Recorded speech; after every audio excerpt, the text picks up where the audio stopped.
Hello po mga kababayan, kamusta po kayong lahat? And once again, welcome back to another episode of Simply Talkies Vlog. Ang pag-uusapan natin mga kababayan ay ito na naman po, si Prime Minister ni Baal. No? Kasi po, after na nandun siya sa prayer rally nung mga tauhan ni Baal, no? At siya nga ang Prime Minister doon na punong-puno ng mga salitang hindi maano ni Baal matanggap. Di po ba? Mukhang siya ang bangag doon sa kanilang prayer rally. Sinundan niya ng press con. No? Huwag na natin panoorin yung kanyang press con. May mga balita naman dito sa GMA News. No? Talagang pinaninindigan niya na yung kanyang mga pinagsasabi doon na merong tayong bangag na presidente sa Malacanang. Na si Ferdinand Bongbong Marcos ay isang bangag, no? Sinundan niya po yan. Pero bago tayo magpatuloy, tayo po ay magbibigay pugay at pasalamat sa lahat ng ating channel members, mga followers, subscribers, mga nagla-like at nagsishare ng ating mga videos. May God bless you all at doon po salamat din sa mga nagsishare ng kanilang blessings, mga nagpapa-super chat, super stickers sa ating video premieres at super thanks sa mga nagre-reply ng ating videos at ganoon na rin po sa ating mga bashers. God bless din sa inyong lahat. Ito nga po sa ulat ng GMA News Online, no, after na mapanood siguro nila yung press ko na naman ni Prime Minister ni Baal, no, ito po. Sinusundan, talagang pinaninindigan. Itong si Prime Minister ni Baal ay talagang nag-i-incite na ng kaguluhan. He is starting to incite unrest sa ating bansa. Ha? Kasi bakit? Naalala nyo doon sa sinabi niya na baka matulad ka sa tatay mo. Ma-auster ka. No? At tama nga siguro yung ipinaalam sa atin na merong underground movement, no? Salamat naman sa iyo, friend, no? Alam mo na kung sino ka. Mayroon talagang underground movement na talagang pinaghahandaan patalsikin ang Pangulong Bongbong Marcos sa pwesto nitong mid-2024. They are moving and they are moving fast kasi bulilyaso sila doon sa pulburon video. Kaya itong si Duterte na kanilang pinupuon at siyempre, iniluluklok nila sa pedestal yung Prime Minister ni Baal, no? Tinitingalang leader at kahit na ano pang sabihin nito, maski na walang ebidensya, paniniwalaan nila at susundin nila. Classic textbook ito ng kulto. Pero nyo wala na yan sa pwesto. Sinabing bangag ang presidente, hindi man lang imbestigahan, hindi man lang hulihin. No? Pambabastos na yan sa presidente. No? Ordinaryong citizen na lang siya. Pero tahimik ang gobyerno, hinaayaan lang siya. 'Di ba? Sobra-sobrang freedom of speech na yan. Wala lang. 'Di ba? Ganyan. Ganyan sila ginagalang ng presidente. O, 'di ba? Freedom niya yan. Okay, pero sobra-sobra ang bastusin mo ng presidente. 'Di ba? 'Di ba yung time na merong ganyan sa kanya dati? Pinaghuhuli nila. Naalala nyo? O, ngayon, this guy, itong si Prime Minister ni Baal, is, kumbaga yung salita niya, nagbibigay na siya ng idea. No? Lalo na, hinihikayat niya yung mga followers niya. Baka mag-civil unrest. O, pag may civil unrest, it leads to the declaration of martial law. If ever, the president will think about it. Kasi ganyan din yung ginawa nila sa tatay niya. Di ba ang nanay nitong si Prime Minister ni Baal ay isang kakampi ni Cory. Mga nang gulo sa bayan. Di ba? Ngayon, ginagawa niya. He is taking the lead. No? Kaya mag-ingat kayo kay Tamil Mil. Akala nyo kakampi yan? Mamaya yan, baka double agent yan, baka lang, hindi natin alam. Biruin nyo nagsalita ng bangag, baka matulad ka sa tatay mo, eto na ang nangyayari. Civil unrest, susundan niya ng mga anti-Marcos, mamaya may malalaman pa kayo, isasama natin dito. Unahin natin ito muna. Ha? Ex-President Duterte dares Marcos to undergo drug test. Hinahamon niya po ang presidente na mag-undergo ng drug test. O remember, marami sa atin na witness, no? With Katunying, no? Si Katunying ang nagpakita nun na yung resulta ng drug test ni Pangulong Bongbong Marcos with the certification. Kung sino man ang nag-certify niya, PIDEA o police, di ba? O negative, no? At sabi nila questionable yan kasi ano naman, urine test, hindi naman sa hair follicle. Basta sa atin, pinatunayan na walang illegal drug sa katawan niya. Nabasa ko nga sa Verapals, alam naman yung Verapals, maraming ano yan, anti-Marcos talaga yan. Marami silang insinuation na nagparehab daw ang Pangulong Bongbong Marcos 20 years ago. Biruin nyo, 20 years ago? Di ba? Kung si Digong nga, nagpipenta nung 5 to 6 years ago eh. O baka nagpipenta pa yan hanggang ngayon eh. Di po ba? O, ngayon, talagang tinutuloy ni Duterte yung panggugulo niya. Kasi kailangan ng panindigan yung sinabi niya na bangag ang Pangulo. Ha? Na tumitira pa ng pinagbabawal na gamot. Ngayon, naghahamon. Naghahamon si tandang Prime Minister ni Baal. Ang sabi niya, set in Luneta Park. Magpakuha siya ng dugo doon. Independent entity or doctor. Magpakuha rin ako. Sige, pati ako. Pakuha siya ng blood test. O, sino ka naman? Bakit mo uutusan ng presidente? Sino ka naman? Kung gusto mo, ikaw na lang magpa-drug test. Di po ba? Bakit ka pa maghihikayat ng ibang tao? Bakit ka pa mangdadamay?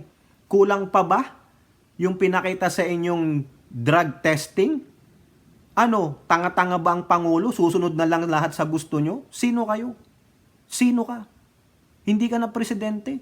Wala ka ng karapatan dumikta sa present president ngayon. Ito lang ang presidente na akala mo, feeling niya, presidente pa rin siya. Huy, gonggong! Magising ka sa katotohanan. Baka ikaw ngayon, so far, ikaw ang bangag dyan. Nangangarap ka. Kala mo, ikaw pa rin ang presidente nang didikta ka.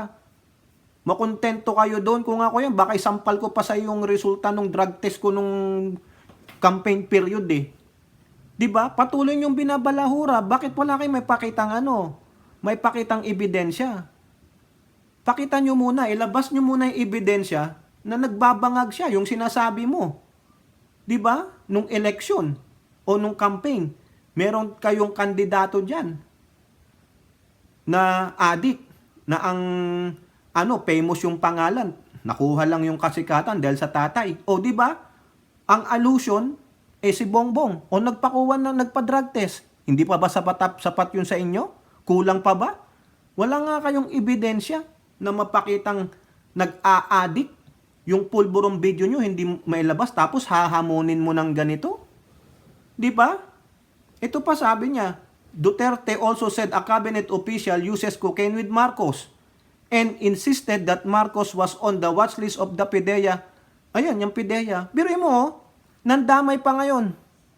Duterte also said cabinet official uses cocaine with Marcos. Sino? Hindi mapangalanan. O para masettle natin to once and for all kung may alam ka. Ha? Kung may intelligence report ka pa ngayon, bakit hindi nyo mapangalanan nito? Bakit? Para masettle natin. Sino yung cabinet official na yan? No? Hindi niya sinabing former or present. Baka present yan. Uses, cocaine with Marcos. And insisted that Marcos was on the watch list of the PIDEA. Ano ang sabi ng PIDEA? Wala eh. Dinideny ng PIDEA. Pero nasaan? Wala. Ini-insist lang. Diba? Inuulit-ulit niya lang. Yung tulad ng sinasabi ko sa inyo. It doesn't have to be true. It just have to look like it. Uulit-ulitin lang yan hanggang sa tanggapin na natin na yung sinasabi lang paulit-ulit na kasinungalingan, walang ebidensya, ay magkatotoo na. Nandawit na ha? May cabinet official. Sino dyan? Sino sa cabinet official niya ngayon ang tumitira ng bato? O, sige nga, patunayan nyo. Wala naman kayo mapakita. Hinamon siya. Hinamon siya ni speaker. O tapos sasabihin niya magpa-drug test? Gago ka pala eh. 'Di ba? Kayo ang bangag. Kung ano-anong pinagsasabi mo, pinaninindigan mo, yung kasinungalingan mo, maglabas ka muna ng ebidensya. Meron ng ebidensya pinakita sa inyo ang Pangulo. Nanahimik ka nga eh. Di ba nung presidente ka, nanahimik ka? Bakit hindi mo pa ginamit ng ginamit yon bilang presidente ka? Dapat meron ka pang intelligence gathering dyan. Bakit hindi mo nilabas yon? Di po ba? Tapos ngayon, di ka na presidente, magngangak-ngak ka. Mandadamay ka pa ng cabinet officials, tapos idadamay mo pa yung PIDEA. Ibig sabihin, ang PIDEA may pinagtatakpan dahil presidente siya?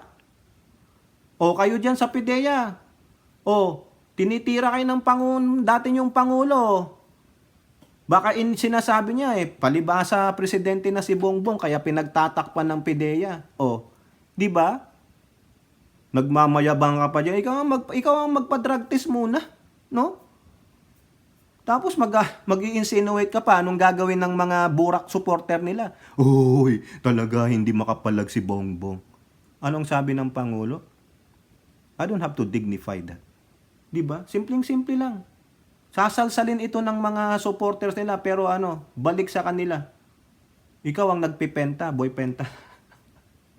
Adik ka pala eh. Hindi po ba? Sabi nila, bakit? Ano naman yan? Legal naman ng penta? Oo, legal nga. Pag ginamit mo sa tamang pamamaraan, siya, ino-overdose niya. O, di ba? Ang paggamit ang mali ang nagiging illegal.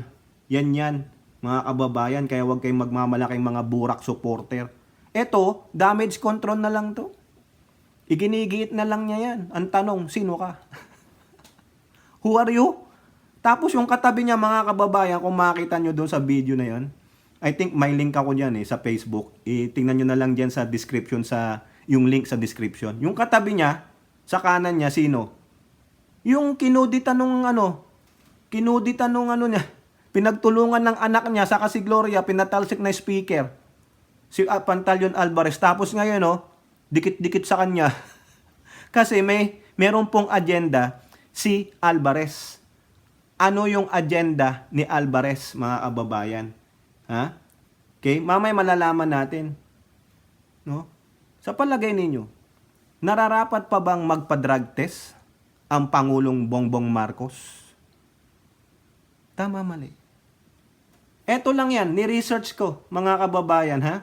Eto, para maintindihan natin kasi yung iba nating mga kasamahang vloggers dyan, ini-explain na nga sa kanila.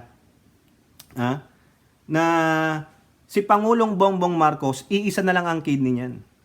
And if you have one kidney left, you have to be very careful, lalong-lalo na sa mga gamot na tinitira mo. Whether legal or illegal. Sinerch ko po yan. Sinerch ko. Sa totoo lang, mga kababayan. Ha? Ang sabi dito, nag-donate nga siya. Nag-donate siya. Talagang yung binigay niya yung isang kidney niya sa kanyang ama noong 1983. Kasi nag-fail na yung isang kidney ni Apo Lakay. Binigay niya yan. So, isa na lang. Tinignan ko, mga kababayan, totoo po na nag-donate siya. Ha? Nag-donate siya ng kidney. Nahanap ko lang dito kasi nawala yung link natin. Ha? Nawala yung link dito sa tatay niya. Para masabi natin. Ayan Bongbong donated kidney to his father in 1983. Di ba? Ano pa nga ang sabi diyan ni Amy Marcos nung time na yan? Congresswoman siya, ha? That was probably the worst day of my mother's life. Two of the people she loved the most were in the operating room. Kaya siguro bitter to si Amy sa nanay niya. Kasi sabi niya, two of the people she loved the most. Kaya siguro sabi nung nanay niya, wag na muna ikaw, Amy, magpresidente. Si Bongbong muna. Ayan. Kaya, ang nag-testify niyan si Amy. Pinatotohanan niya na yung kapatid niya nag-donate ng kidney sa tatay niya. At sinabi rin niya ni Bongbong, yes, in 1983, I donated a kidney to my dad. Now, tinatanong natin kasi sinasabi ng mga kapwa influencer vlogger natin na hindi ka, kung isa na lang kidney mo, ba't ka pa mag-illegal drugs? Maapektuhan ka niyan. Kasi nga po ang kidney, di ba nagpipilter out yan? Ha? Ang sabi po dito, effects of drugs on the kidney. How do drugs damage the kidney? Ayan. Ano ba ang function ng kidney? Kidney is to filter the blood pump throughout the body in order to create urine. Di po ba? Factors affecting the kidney's ability to remove drugs. Kung nagda-drug ka, ayan yan the kidney, the acidity of urine, the kidney's condition, circulating to the kidneys, urine flow. Hindi naman po ako nasa medisina, binabasa ko lang ito. Kidney functioning can be negatively impacted by exposure to toxins, aging, hypertension, diabetes, persistent kidney infections, nephrolithiasis o yung kidney stones. In some cases, if the kidneys are not functioning properly, the effect of a drug may be amplified. Ayan. As a result, the kidneys are more easily prone to toxicity from certain drugs and other substances. Pwedeng maapektuhan daw yung kidney mo from the toxicity from certain drugs and other substances. This can be particularly dangerous for someone suffering from addiction to drugs or alcohol who is often increasing their dose to counteract tolerance. Tingnan nyo, so si Bongbong, iisa na lang ang kidney. Bakit pa gagamit ng illegal drugs? Sabi dyan, this can be particularly dangerous for someone suffering from an addiction to drugs or alcohol. Di po ba? So isa na lang kidney mo, tapos mag-a-addiction ka pa sa illegal drugs? Nasabi na doon, dangerous nga.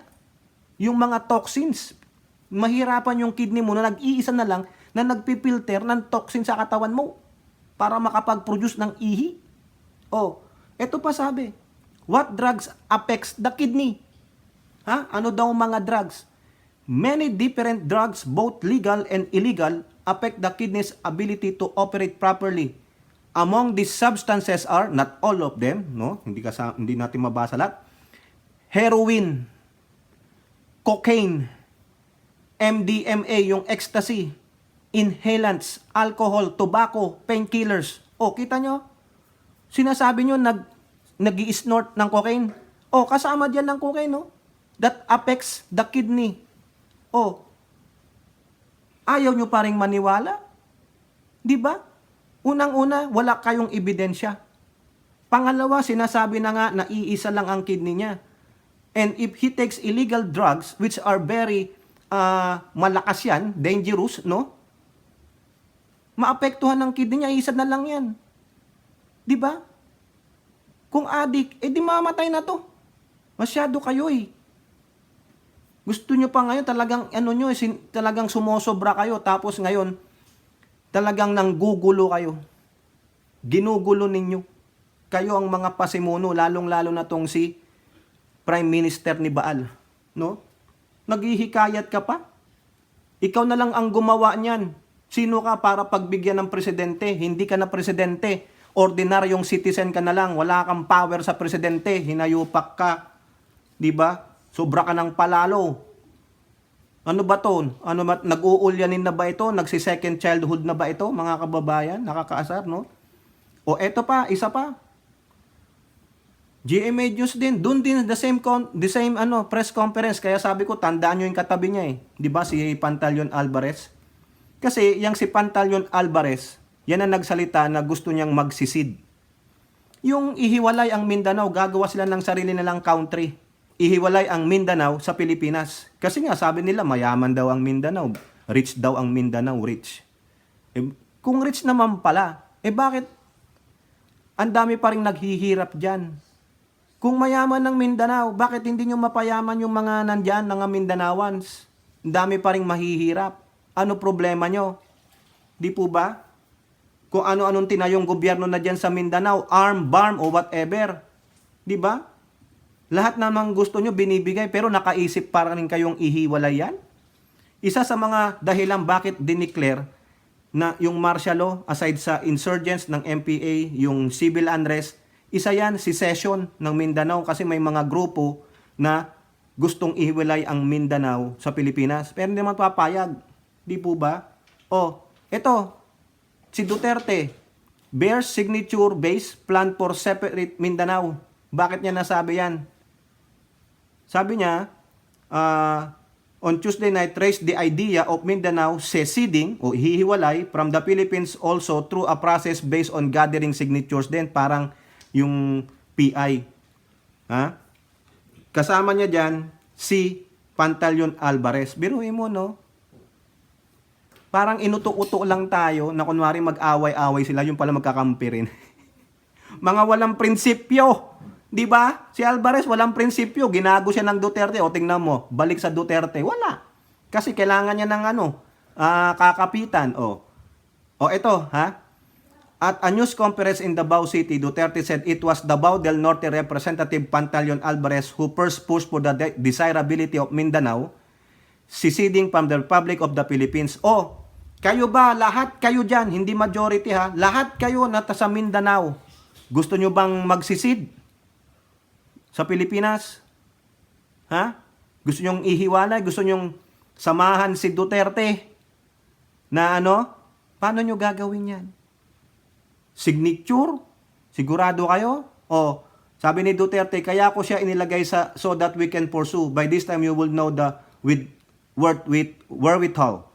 Hindi naman rebellion, hindi yan sedisyon. O, okay, so what? Diba? There's a process, I think, before the UN wherein you will gather signature from all sorts of Mindanao, verified under oath in the presence of so many people to decide that we want a separate. Kaya kung gano'n na lang naman kayo diyan sa Luzon, sa Visayas, bahala kayo. O tignan mo, selfish ang gago. Imbis na makipagtulungan sa gobyerno, ayusin kung ano man ang problema, di ba? Parang hindi siya naging presidente. Niloko lang tayo ng gagong Prime Minister ni Baal, talagang demonyo, di ba? O, eto pa. Duterte has repeatedly criticized the signature campaign from People's Initiative to change the 1987 Constitution. He linked President Marcos Jr., who is from Ilocos Norte, and Speaker Martin from Leyte to the charter change. Yan. Sabi pa ni Duterte said Chacha was meant to perpetuate some people in power. Mindanao is rich. But of course, kung mag-separate independent to at magpuntahan lang dito ang Pilipino, then it's gonna be a big problem. Okay? So in its growing years, you have to restrict. But you can come, mga taga Luzon, Visayas. We will not deny you. Gago! Siraulo ka pala eh. Yung utak mo eh. So yan ang sabi niya. Mukhang naprapraning, bangag na naman. Ha? Duterte said nothing has happened to the Philippines even after so many presidents. Gusto ko talaga. Gusto ko na. Ha? Nagsawa na ako sa kwan. Ilang presidente na kasi eh. Walang nangyari sa Pilipinas, he added. Eh kung hindi ka pa naman tanga, di ba naging presidente ka? Di ba? Tapos yung katabi mo, ha? Yung katabi mo, naging Speaker of the House. Ha? Bakit hindi yan nagawa ni Pantaleon Alvarez? Di po ba mga kababayan? Ilang presidente na daw ang nagdaan. Pero, wala daw nangyari. Eh bakit nung panahon mo, anong nangyari? Di ba? Anong ginawa mo nung panahon mo? 6 years, hindi mo nilakad yan na isisid ang Mindanao. Ano? Ginamit nyo lang yung pera ng Pilipinas? Napaunlad nyo ba ng husto ang Mindanao? Natapos mo ba yung Mindanao Railway Transit? Akala ko ba, socialist, ka, president? Anong ginawa mo? Di ba? Oh, anak naman ng siopaw, oh. Biruin mo, Speaker of the House. Ha? In office, July 25 to 2016 to July 23, 2018. Oh, ano nangyari? Bakit hindi nyo nagawa yan? Ano nangyari? Kakahiya naman kayo. Tapos sasabihin mo, ang daming presidente, walang nangyari. Nakalimutan mo, naging presidente ka. So therefore, isa ka ring tanga. Wala ka ring nagawa. Tapos ikayo, manggugulo dito sa presidente. Hindi pa nga nakakadalawang taon, nanggugulo na kayo. Palalo na kayo. Sumosobra kayo. Sabi niya, gusto ko talaga, gusto ko na. Ano ka? Bakit nung panahon mo, hindi mo ginawa? Tapos pag hindi na kayong nakaupo, Gagawin nyo na? O baka naman gusto nyong i-overthrow itong presidenteng ito at iuupo ka? E di may disar ka rin. So, flip-floppers ka, sinungaling ka, sabi mo, ayaw mo na umupo sa politika. May mga coach siyang ganyan. Tapos ngayon, gusto niya, uupo siya? Gusto mo, mag-i-overthrow si Pangulo? Kasi nagbigay na siya ng statement eh. Baka magaya ka sa tatay mo. May hint, may clue. May balak sila mga kababayan. 'Di ba? Ngayon gusto pa nila gamitin ang buong Mindanao, no? Ihiwalay ang Mindanao sa Pilipinas. Try it, dude. 'Di po ba? Simulan niyo na. 'Di ba? Tingnan natin. Nung panahon mo wala kang ang nagawa eh. Tapos kung hindi mo na panahon manilbihan, gaganyan kayo. Mga spoiled brat talaga kayong mga Duterte, mga kupal kayo eh. Dapat talaga sa inyo, damputin na eh. Imbestigahan eh. Kaya dapat itong National Security Council ni Pangulo, kung ano ito, kung talagang sa gobyernong Marcos ito, i-recommend ng talagang tiktikan nitong mga Duterte, saka yung mga minions nila eh. Nagbibigay po sila ng hint that they're gonna do some evil to this Marcos administration. Pero mo, isisisid ang Mindanao. Tagal na yan, walang nangyari. Di po ba? Dahil gusto ni Pantaleon Alvarez, gusto nila na sila ang mamuno sa Mindanao. Di ba? Bakit? Kulang pa ba yung kinikita ninyo? Kulang pa ba yung nakukuha ninyo? Sobra kayong gahaman? Di ba? Naging presidente ka na. Tinabunan nyo ng perang Mindanao. Ano pa rin nangyari ngayon? Only Davao City ang pinaka sinasabi nyong maunlad. Tapos gusto nyo isisid ang Mindanao? Ano, para sa inyo lang? Na, kayo-kayo na lang. Ganon? Nga utak biya pala talaga kayo eh. Di ba? Hindi naman kayo pinapabayaan ng Marcos administration. Inaasikaso naman ng BARM. O, ano pa problema ninyo? May autonomy ang BARM. Parlamentary nga sila eh. Binubuhusan nga sila ng tulong ng gobyernong ito. Tapos kayong dalawa ni Alvarez, gusto nyo isisid? Gusto nyo agawin yung power doon sa BARM? Gago pala kayo eh. Di ba? Kakahiya naman kayo. Ito talagang si Prime Minister ni Baal, talagang pinaninindigan na yung pagiging ulyanin niya. Bangag na naman to mga kababayan, si Boy Penta. Kayo po, ano pong inyong masasabi? Comment down below and don't forget to like and share. Hope to see you on the next videos. Bye-bye. God bless.